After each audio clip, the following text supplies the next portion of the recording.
Good afternoon. It's great to speak to you again. I hope you and your family were able to enjoy Halloween together and also enjoy all your candy.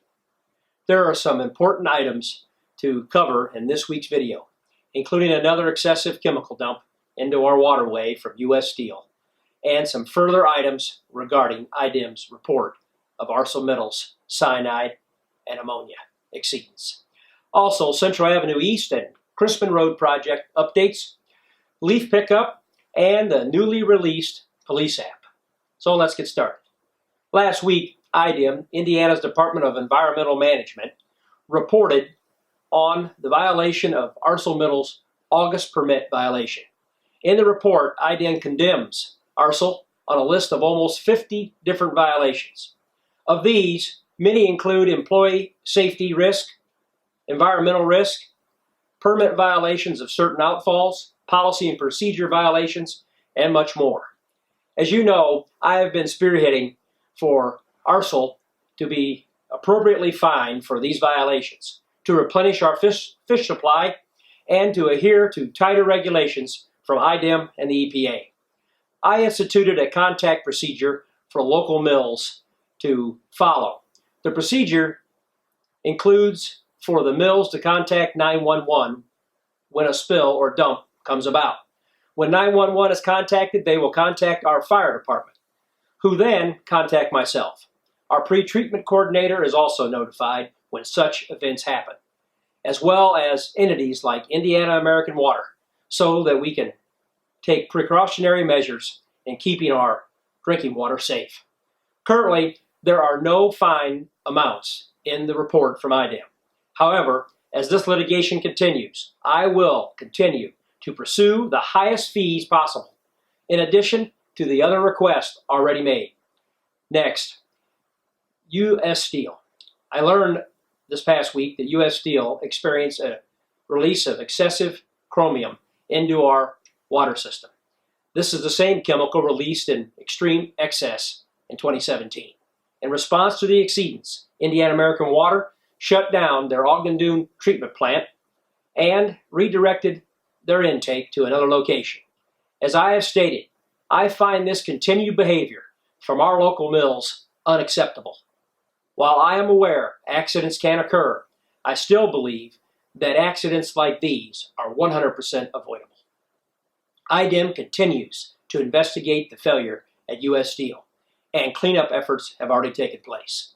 The exact amount of chemical released into the waterway has not yet been disclosed. However, it was in excess of their permit amount.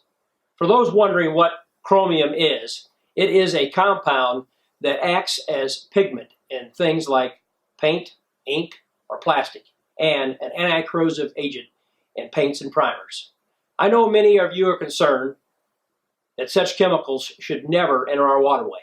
I also believe this. And this is why I continue to push for tighter policies, proper communication, and amendments to the permits for these entities, in the best interest of keeping residents and our local environment safe. Good news, Portage High School's cross-country girls team competed in the state championship this past Friday in Terre Haute. They had some great accomplishments. I commend all of you on your dedication, teamwork, and your personal advancements in this great accomplishment. Thank you for bringing Portage pride to the city. Central Avenue East finally gets resurfacing, and it's underway. Our crews are waiting on some work to be done by NIPSCO prior to completing the project. This project started in October of 2006, and finally in 2019, we put our best efforts forward to have it completed. Paving will be finished by the end of this week. Many years and much hard work has taken place to complete this project, a long and drawn-out process, but we are finally reaching the end. Crisman Road was also milled this past week. Binder is being set in place today. Several traffic lane changes will occur during this process, so please use caution in the area. Surfacing is also scheduled to take place November 6th and 7th, again, weather permitting. Leaf pickup is also underway. Our leaf vac crews are going throughout the city, following different zone patterns each day of the week. 3 units are running this week, and plans to send up to 6 units for pickup next week. 3 units are out this week, since it is bulk garbage pickup week. Please help us by raking the leaves from your yard to the edge of your property, but not into the street. Thank you to the street department for their daily hard work. Portage Police Department released their mobile app yesterday. This app provides great insight into the city and allows for instant notification of emergencies and other things like road closures. If you haven't downloaded it yet, go to your app store and search Portage Police Department. Thank you for taking the time to tune in again this week. Take care and God bless.